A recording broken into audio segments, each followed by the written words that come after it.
오늘은 성령 강림 주일입니다. 예수께서 승천하신 후에 약속하신 보혜사 성령님께서 이 오순절에 이 강림하셨고 그로 인해 초대교회가 이제 탄생하게 되었습니다. 성령은 단지 그 한 시대 특별한 사건이 아니라 오늘 이 시간에도 우리에게 임하셔서 죽은 자를 살리셨고 또한 무기력한 자에게 능력을 주시는 하나님의 영이십니다. 유명한 교회 성장 전문가인 이 톰 레이더는 그의 책 제목 가운데 죽은 교회를 부검하다는 책이 있습니다. 이 책에서 교회가 어떻게 생기를 잃고 또 죽어가는지를 이야기하면서 한 교회를 소개했습니다. 그 교회는 한때 부흥하던 교회였습니다. 그러나 기도보다 프로그램이 우선되었고 말씀보다 전통을 붙잡았으며 성령의 인도보다 사람의 경험과 편안함을 따랐습니다. 결국 교회는 점점 쇠퇴되었고 마지막에는 한때 하나님의 역사가 있었던 곳이라는 간판만 남게 되었습니다. 이 이야기는 단지 한 교회 이야기만이 아닙니다. 오늘날 수많은 교회가 그리고 성도들이 마치 에스겔이 본 이 마른 뼈의 골짜기처럼 성령으로 메마르고 또 생명력을 잃어가며 살아가고 있습니다. 우리의 현실은 어떻습니까? 예배에 나와 있지만 심령은 메말랐고 기도는 하고 있지만 입술만 움직일 뿐 마음은 멀어져 있고 사명자는 많지만 능력이 없고 열매는 없는 모습입니다. 그래서 누가복음 18장 8절에서는 인자가 올 때 세상에서 믿음을 보겠느냐라고 말씀하고 있습니다. 여러분, 어느 시대보다 지금 이 시대가 성령의 바람이 필요한 시대입니다. 이 땅의 교회도 우리의 가정도 우리의 일터도 우리의 심령도 성령으로 다시금 일어나야 합니다. 하나님은 에스겔에게 그래서 이렇게 묻고 있습니다. 3절 말씀을 보니까 인자야 이 뼈들이 능히 살 수 있겠느냐. 이 질문은 오늘 우리에게도 던지시는 질문입니다. 너의 식어버린 기도가 다시 살아날 수 있겠느냐. 침체된 교회가 다시 살아날 수 있겠느냐. 절망에 빠진 자녀가 가정이 다시 회복될 수 있겠느냐라고 지금 우리에게 물어보고 계십니다.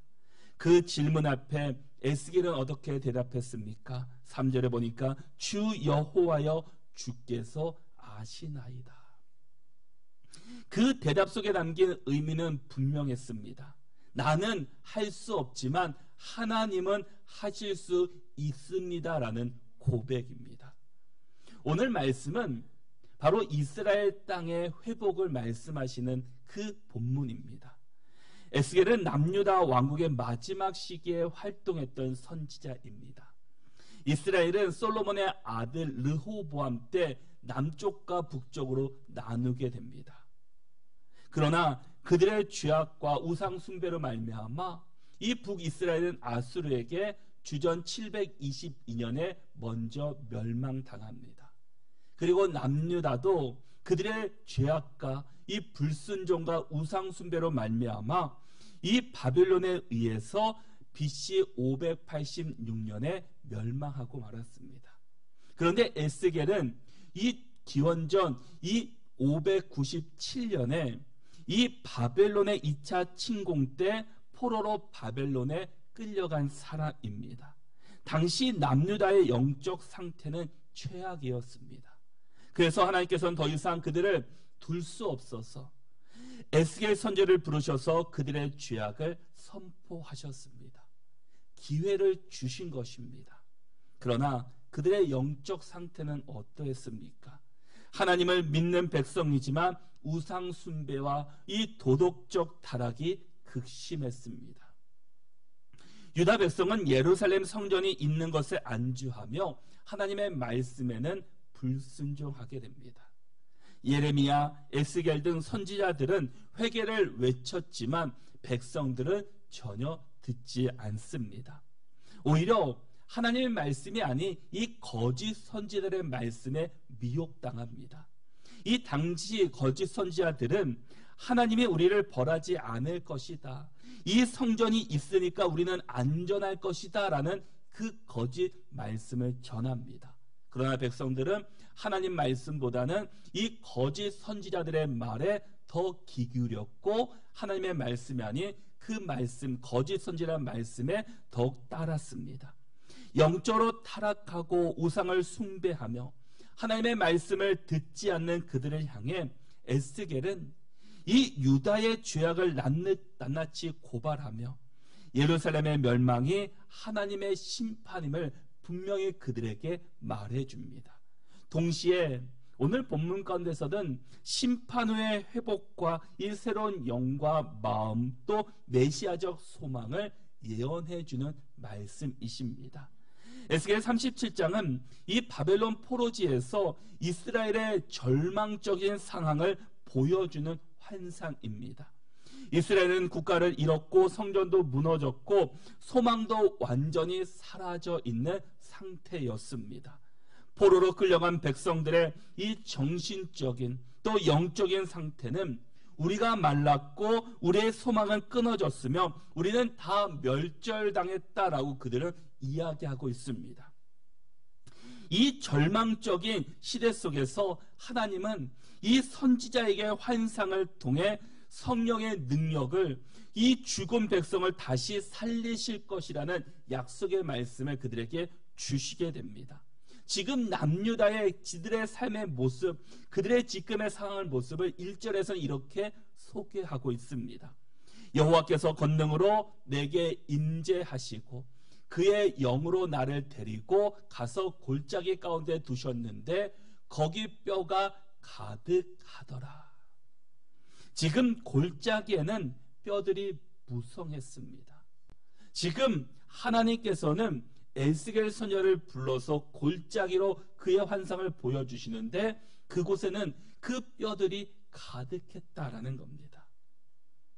바로 이스라엘 백성들의 모습이 그러한 모습이었습니다. 우리 앞에 놓여있는 여러 가지 문제들이 아무런 힘도 없고 생명력도 없는 마른 뼈와 같은 상황 속에서 우리 주님께서 우리에게 물어보시는 겁니다. 지금의 고난과 고통과 말할 수 없는 어려운 삶 속에서도 너희들이 살 수 있겠느냐? 여러분, 지금 앞이 보이지 않습니다. 전혀 소망도 보이지 않습니다. 절망의 순간에 우리 주님께서 이 에스겔에게 또 우리에게 물어보시는 말씀입니다. 뼈들이 살 수 있겠느냐? 마른 뼈 같은 상황이 회복될 수 있겠느냐? 마른 뼈 같은 고난을 너희가 이겨낼 수 있겠느냐? 마른 뼈 같은 어려움을 극복할 수 있겠는가라는 질문 앞에 우리는 과연 어떻게 대답하시겠습니까? 지금은 절망의 순간이지만 오늘 이 말씀이 마칠 때는 우리 가운데 절망이 아니라 정말 회복과 은혜로 우리 삶의 모습이 바뀔 수 있기를 바랍니다. 확신의 참말로 주님이면 할 수 있습니다라는 이 고백이 에스겔의 고백뿐만 아니라 바로 우리의 입술을 통해 그 고백이 나타날 수 있기를 바랍니다. 그런데 이 일을 이루시는 분이 누구십니까? 바로 우리 하나님이십니다. 우리가 회복될 때만, 고난이 지나갈 때만, 어려움을 이길 때만 우리의 하나님이 아니십니다. 절망 가운데 있지만 절망 속에서도 우리와 함께 하시는 분이 우리 하나님이십니다. 그래서 시편 42편 5절의 말씀에서는 이렇게 말씀합니다. 내 영혼아, 내가 어찌하여 낙심하며 어찌하여 내 속에서 불안해하는가? 너는 하나님께 소망을 두라. 그가 나타나 도우심으로 말미암아 내가 여전히 찬송하리로다. 너희 하나님께 소망을 두라라고 말씀하고 있습니다. 소망을 두라는 것은 하나님께 집중하고 하나님만을 의지하고 하나님만을 바라보라라는 겁니다. 내 환경을, 내 상황을, 내 고난을 보는 것이 아니라 그 속에서도 나와 함께 하시고 역사하신 하나님만을 의지할 것을 말씀해 주고 있습니다. 지금 하나님께서 우리에게 다시금 묻고 계십니다. 이 뼈들이 능히 살 수 있겠느냐? 여러분은 사람의 뼈를 본 적이 있으십니까? 저는 사람의 뼈를 한 몇 번 정도 본 적이 있는 것 같습니다.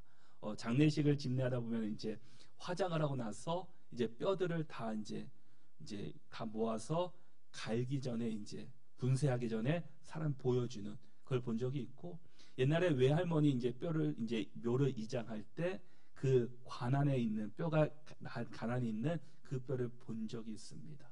여러분은 뼈를 보면 어떤 생각이 드십니까? 뼈를 보면서 다시 살아날 수 있다라는 생각을 가진 사람이 과연 있겠습니까? 아무도 없을 겁니다.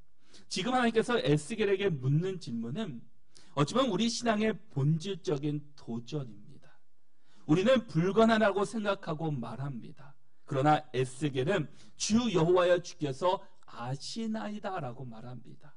여러분, 우리의 인생의 주관자는 하나님이십니다.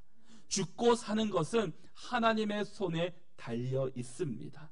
상황은 절망스럽지만 하나님께 소망이 있음을 고백하고 있습니다. 성령은 이런 겸손한 믿음의 자리에 임하십니다. 우리는 세상에 소망을 두는 자가 아니라 하나님께 소망을 두는 자로 살아갈 수 있기를 바랍니다. 부흥과 회복은 생명과 관련된 단어입니다. 성경에서 말하는 부흥이란 생명이 다시 살아나는 것을 말씀하고 있습니다. 많은 사람들이 이 부흥이라는 이 단어를 들으면은 대부분이 외적인 성장이나 갑작스러운 변화를 의미하는 단어로 생각합니다. 그런데 이 진정한 부흥, 회복은 우리 안에서부터 시작되어야 합니다. 우리가 변화된 우리의 심령, 성령으로 충만하면 우리의 가정이, 우리의 일터가, 우리의 학교가, 우리의 나라가, 교회가 반드시 변화되기 때문입니다. 내가 먼저 변화되어야 한다는 겁니다. 내가 먼저 성령으로 충만할 때 나를 통해서 교회가, 가정이, 일터와 학교가 변화될 수 있습니다. 나는 변화되지 않는데, 나는 전혀 바뀐 게 없는데 부흥을 원하고 변화되기를 원한다면 그것은 잘못된 우리의 생각입니다. 진정한 부흥은 꼭 외적인 부흥만이 아니라 부흥은 생명과 관련되어 있습니다. 바로 우리의 생명이 다시금 살아날 때 놀라운 역사와 은혜가 경험하고 나타나게 됩니다. 진정한 부흥은 이 죽었던 생명이 다시 살아나는 겁니다. 침체된 교회가 주의 말씀으로 그 생명이 우리 속에 들어와서 다시금 살아나는 것이 진정한 부흥의 시작입니다. 그럴 때 외적인 성령도, 외적인 성장도 함께 일어나게 됩니다. 이것이 부흥의 진정한 의미입니다. 그런데 오늘 4절과 5절의 말씀을 보면 이 마른 뼈에 향해서 선포되는 말씀이 있습니다. 4절과 5절의 말씀을 보시면 또 내게 이르시되 너는 이 모든 뼈에게 대언하여 이르기를 너희 마른 뼈들아 여호와의 말씀을 들을지어다. 주 여호와께서 이 뼈들에게 이같이 말씀하시기를 내가 생기를 너희에게 들어가게 하리니 너희가 살아나리라 라고 말씀합니다. 여러분, 뼈들에게 지금 말씀하고 있습니다. 뼈들이 살아날 것이라고 말씀합니다. 그런데 우리에게 중요한 말씀을 해주고 있습니다. 우리 안에 말씀과 성령의 역사가 나타날 때 우리 안에 진정한 회복이 일어난다라는 겁니다. 하나님은 에스겔 두 가지를 하라고 지금 말씀하십니다. 한 가지는 말씀을 대언하라고, 말씀을 들으라고 말씀하시고 생기를 부어 넣으라고 말씀하고 있습니다. 말씀을 들을 때, 생기가 우리 안에 들어올 때 진정한 회복과 부흥의 역사가 나타난다라는 것입니다. 우리 안에 진정한 회복은 말씀을 들을 때 시작됩니다. 4절 말씀에서 너희 마른 뼈들아 여호와의 말씀을 들을지어다 라고 말씀합니다. 뼈들이 어떻게 들을 수 있겠습니까? 죽은 영혼이 어떻게 들을 수 있겠습니까? 그러나 지금 하나님께서는 에스겔에게 말씀하고 있습니다. 마른 뼈라고 할지라도 죽은 지가 오래됐다라는 이야기입니다. 그렇지만 그들에게 지금 여호와의 말씀을 선포하라라는 겁니다. 마른 뼈들이 살아나기 위해서는 하나님의 말씀을 들어야 합니다. 우리의 삶도 마찬가지라는 겁니다. 내가 왜 안 변하는가라고 생각되면 나는 하나님의 말씀을 잘 듣고 있는가? 하나님의 말씀을 가까이 하고 있는지를 우리는 점검해야 합니다. 로마서 10장 17절의 말씀을 보면 그러므로 믿음은 들음에서 나며 들음은 그리스도의 말씀으로 말미암아 느니라라고 말씀합니다. 믿음은 들어야 합니다. 그런데 무엇을 들어야 합니까? 그리스도의 말씀이다라는 겁니다. 그리스도의 말씀을 들을 때 우리의 믿음이 자라나게 됩니다. 믿음의 시작은 무엇입니까? 바로 들음입니다. 무엇을 듣고 있습니까? 주의 말씀을 들을 때 우리 안에 믿음이 생기고 구원의 확신이 생깁니다. 우리의 믿음은 가만히 있다고 해서 자라나는 믿음이 아닙니다. 우리가 가만히 있는데 어떻게 회복될 수 있습니까? 세상에서 주는 회복이 아니라 진정한 회복은 하나님의 말씀을 들을 때 시작됨을 우리는 기억하시기를 바랍니다. 여러분, 하나님의 말씀을 가까이 하시고 늘 말씀을 묵상하시고 늘 예배자로 살아가는 참된 그리스도인들이 되시기를 바랍니다. 그리고 10절 말씀에서는 이에 내가 그 명령대로 대언하였더니 생기가 그들에게 들어가매 그들이 곧 살아나서 일어나 서는데 극히 큰 군대더라라고 말씀합니다. 육체의 외형만 가지고 있던 그곳에 이제 생기가 들어가니까 그들이 살아나고 일어서서 큰 군대가 되었습니다. 생기가 들어가기 전에는 아무런 생명이 없는 그 육체였지만, 그런 뼈였지만 생기가 그 속에 들어가자 생명의 역사가 나타나는 큰 군대로 변화되었습니다. 여기서 생기는 히브리어로 르하우라는 단어입니다. 이 뜻은 숨, 성령, 호흡, 바람, 영이라는 뜻을 가지고 있습니다. 하나님께서 사람을 만드실 때 흙으로 사람을 만드시고 마지막에 그 고에 생기를 부어 넣으셨다라고 말씀합니다. 창세기 2장 7절의 말씀을 보시면 여호와 하나님이 땅의 흙으로 사람을 지으시고 생기를 그 코에 불어 넣으시니 사람이 생명이 되니라 라고 말씀합니다.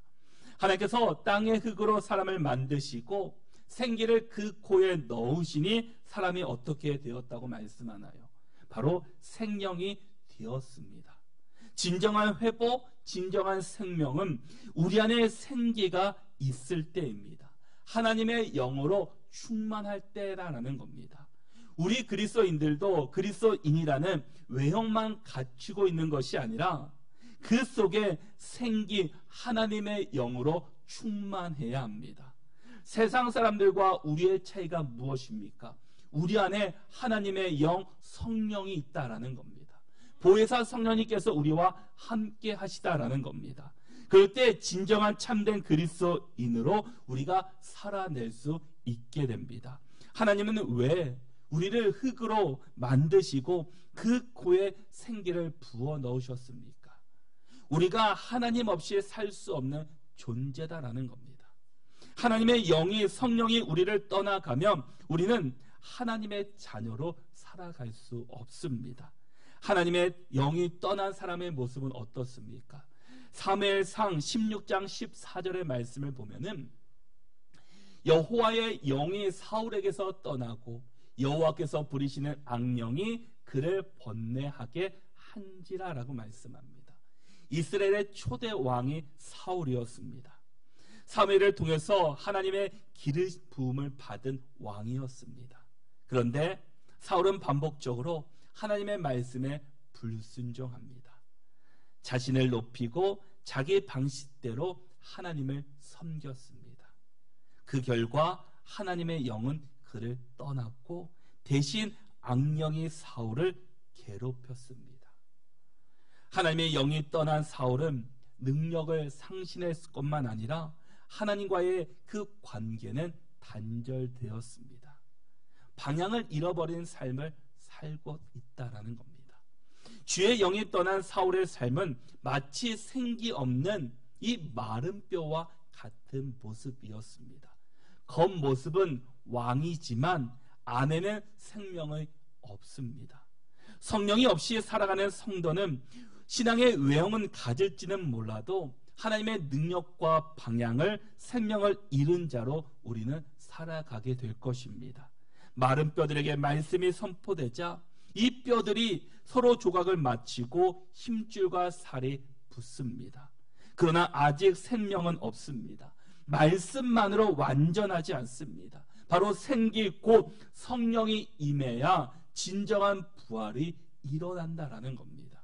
성령은 죽은 것을 살리시는 하나님의 영이십니다. 성령은 하나님의 말씀과 함께 역사하십니다. 우리 안에 하나님의 말씀이 임하고 성령으로 충만한 삶을 이루어 갈 수 있기를 바랍니다. 우리가 모형만 그리스도인이 아니라, 모형만 하나님의 자녀가 아니라 우리의 심령 가운데 진정한 성령의 역사가 이 시간 우리 가운데 임할 수 있기를 축복합니다. 지금 에스겔은 그 지금 아무런 뼈들, 아무런 소망도 없이 하나님 없이 살아가는 이 마른 뼈 이스라엘 백성들을 향해서 말하고 있습니다. 그러나 하나님은 그 무덤에서 그들을 불러내시고 그들에게 성령이 그들 가운데 임하자 그들 안에 진정한 회복의 은혜를 경험하기 시작합니다. 14절의 말씀을 보시면 내가 또 내 영을 너희 속에 두어 너희가 살아나게 하고 내가 또 너희를 너희 고국 땅에 두리니 나 여호와가 이 일을 말하고 이룬 줄을 너희가 알리라 여호와의 말씀이니라 라고 말씀합니다.